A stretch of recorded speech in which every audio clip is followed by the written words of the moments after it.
Bonjour à tous, je suis ravie de vous retrouver pour cette nouvelle vidéo bilan.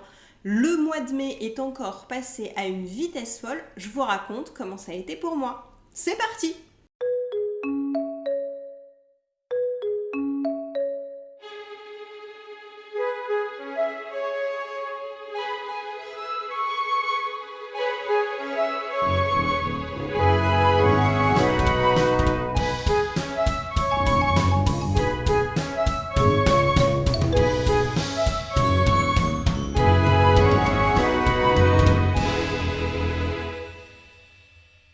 Alors, il me semble que je vous ai déjà dit ça le mois dernier, mais alors là, le mois de mai est passé à une vitesse folle.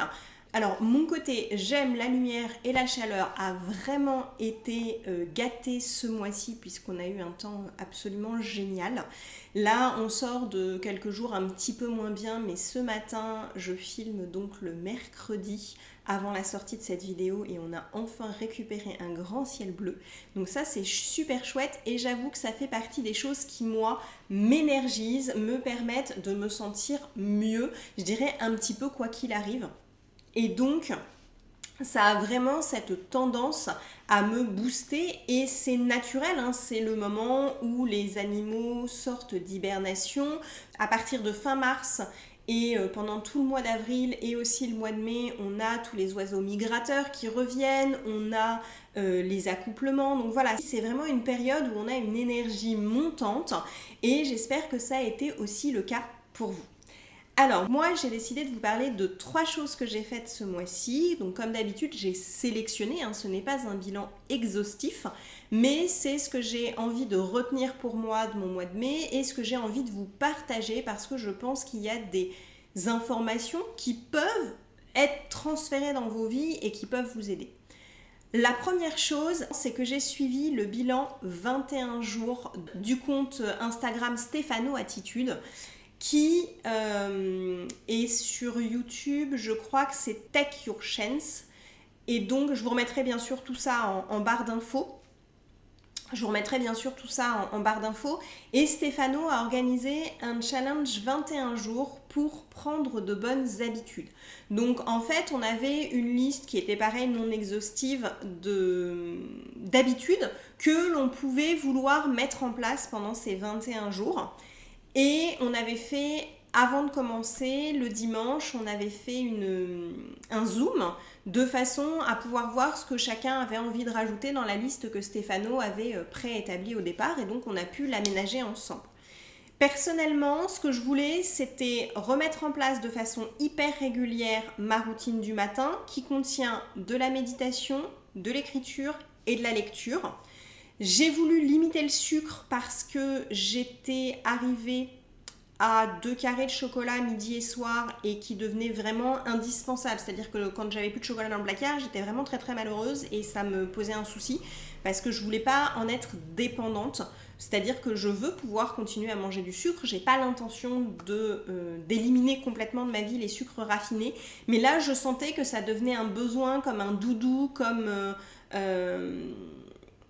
Donc on sait, hein, qu'on peut être tout à fait dépendant au sucre et là en plus je sentais qu'il y avait vraiment comme un doudou, comme un gris-gris, j'avais besoin de mon chocolat pour me filer mon coup de boost. Donc ça, je savais que c'était pas bon et j'avais envie de m'en séparer. Donc j'ai profité de ce challenge. Il y avait justement dans les propositions pas de sucre, donc j'ai pris aussi celui-là. J'ai testé aussi les douches froides. Alors ça, je les ai pas mises en place de façon quotidienne, mais voilà, je le fais de temps en temps et j'avoue que ça me fait beaucoup de bien. Donc la douche froide, elle a plein d'avantages d'un point de vue corporel et mental puisque ça donne un coup de boost à l'organisme par un stress positif en fait avec l'arrivée du jet d'eau froide. Personnellement, ça me rappelle aussi quand je rentre dans l'eau de la mer un peu fraîche en Bretagne quand je pars en vacances.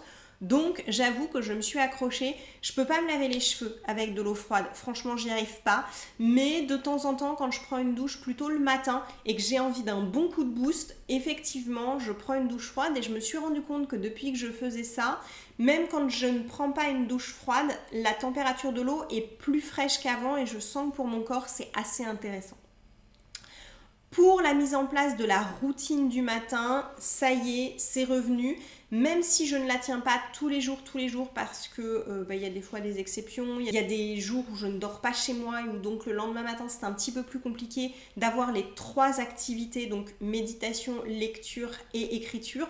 Mais j'avoue que j'essaie d'en avoir toujours au moins 2 sur 3. La lecture et la méditation, ça c'est un peu faisable pour moi n'importe où.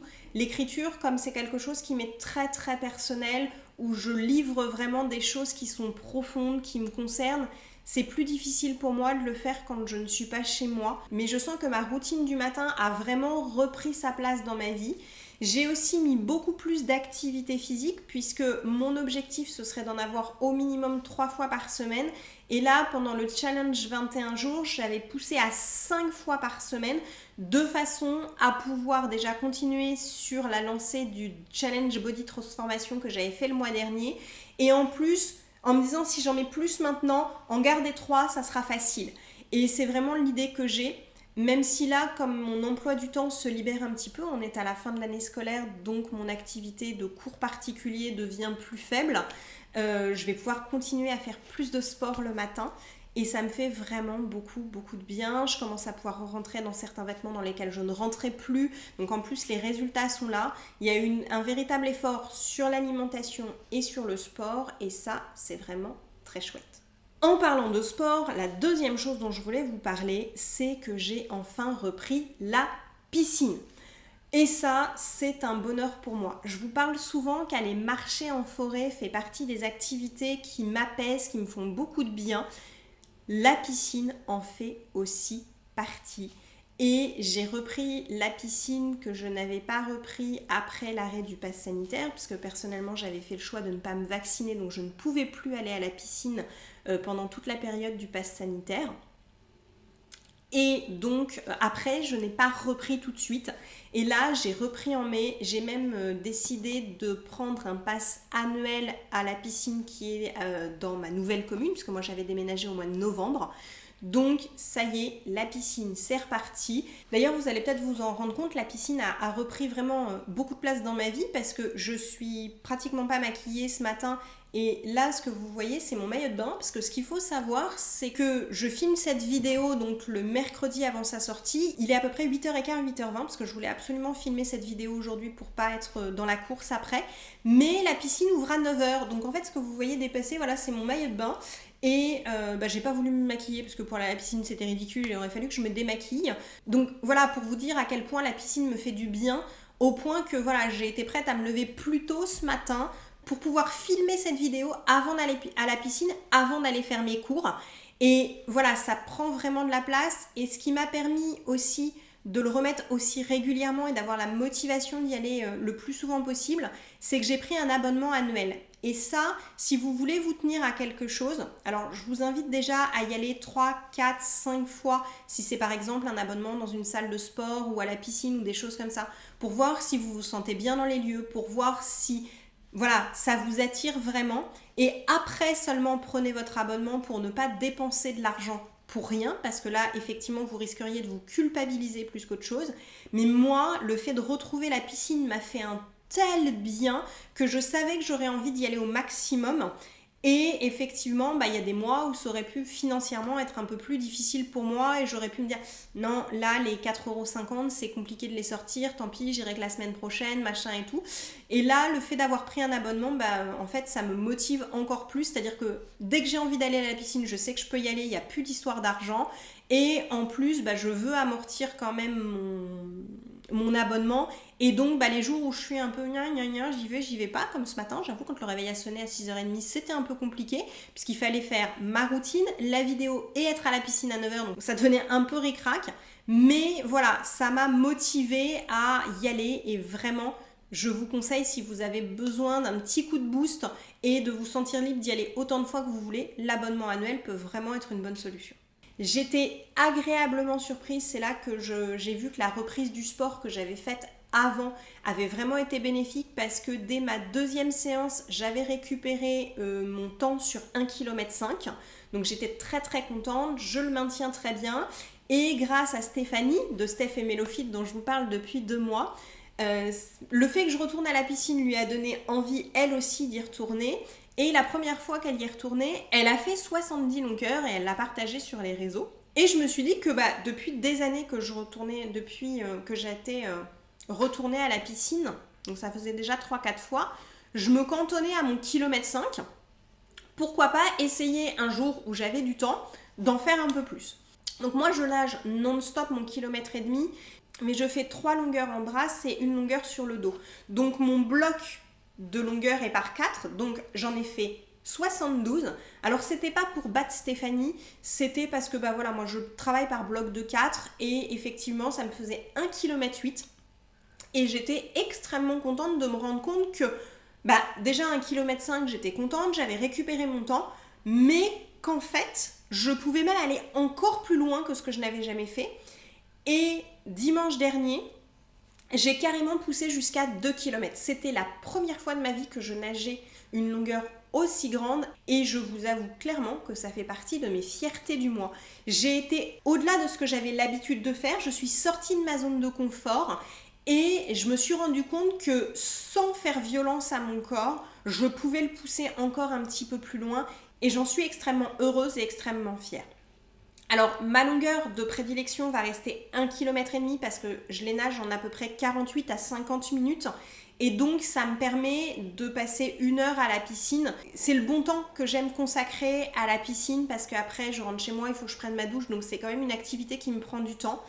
Mais quand je serai motivée, quand j'en sentirai l'envie et que j'aurai un peu de temps devant moi, je me ferai plaisir d'aller nager 2 km et peut-être d'augmenter encore cette longueur maximale que j'ai atteinte pour l'instant. Pourquoi je vous le dis, c'est pas pour me vanter, c'est pour vous montrer d'aller sortir de sa zone de confort, de dépasser ce qu'on a l'habitude de faire. Ça peut vraiment vous apprendre des choses sur vous-même.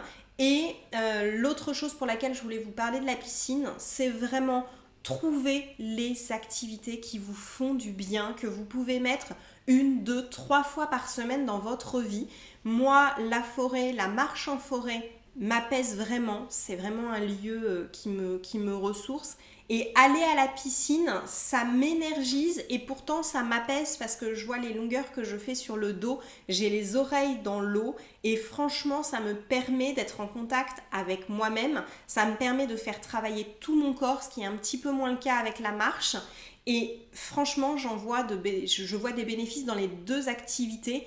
Donc, encore une fois, que ce soit la méditation, que ce soit la visualisation, que ce soit d'aller marcher dans la nature, que ce soit d'aller courir, que ce soit de faire de la piscine, que ce soit de faire du sport en salle, mais aussi du journal créatif, du dessin, de la peinture. Trouvez les activités qui vous apaisent et qui vous énergisent. Et pour ça, il faut tester.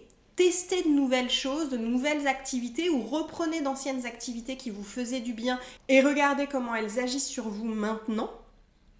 Et faites-vous un petit catalogue mental ou une petite liste dans un carnet des activités qui vous apaisent, des activités qui vous apportent de l'énergie et en fonction de l'humeur dans laquelle vous serez pendant une journée ou pendant une semaine, vous saurez quelle activité aller faire pour équilibrer votre énergie et votre humeur.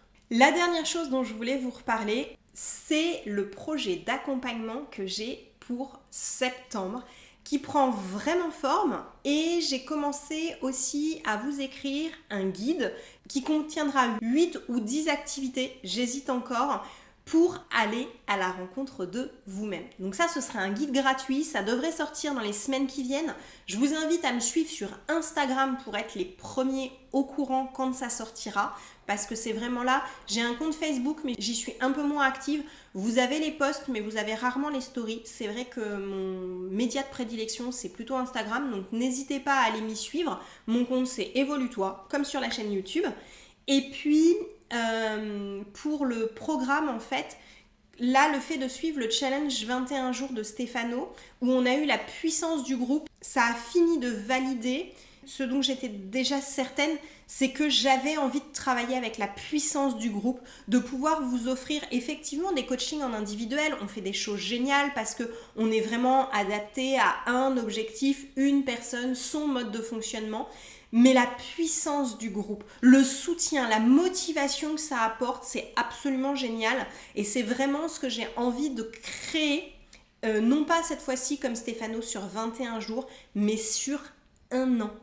Un an avec des activités de groupe où il y aura des webinaires, des cercles de parole, des flots de pensée de groupe, un groupe de soutien. Je ne sais pas encore sous quel format, est-ce que ce sera un groupe Facebook, Discord, Slack, je ne sais pas encore le média, ou Telegram peut-être, je ne sais pas encore, je suis en train de regarder un petit peu tous ces réseaux que je connais peu, et donc ça va me permettre de pouvoir vous offrir le meilleur. Et ce sera du coup un accompagnement sur un an pour aller à la rencontre de soi-même, pour aligner sa vie avec soi. Et j'ai vraiment hâte de pouvoir vous en dire plus d'ici quelques semaines et surtout le vivre avec vous à partir du mois de septembre. J'ai vraiment hâte, je suis vraiment ravie de ce que je suis en train de vous créer et je vous en dirai un peu plus bien sûr en juin, en juillet, en août, au fur et à mesure que le programme s'affine et que je crée des choses pour vous, pour la rentrée.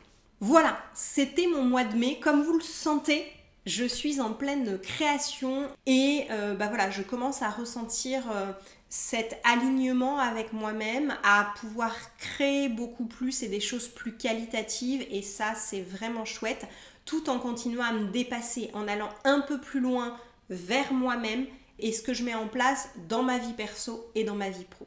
J'espère que vous aussi, le mois de mai vous a apporté une meilleure connaissance de vous-même, vous a apporté des joies, des fiertés. N'hésitez pas à les partager dans les commentaires, ça fait toujours plaisir de vous lire. Et il ne me reste plus qu'à vous souhaiter une belle soirée ou une belle journée en fonction de l'heure à laquelle vous m'avez écouté. Et je vous dis à très vite pour une prochaine vidéo. Au revoir!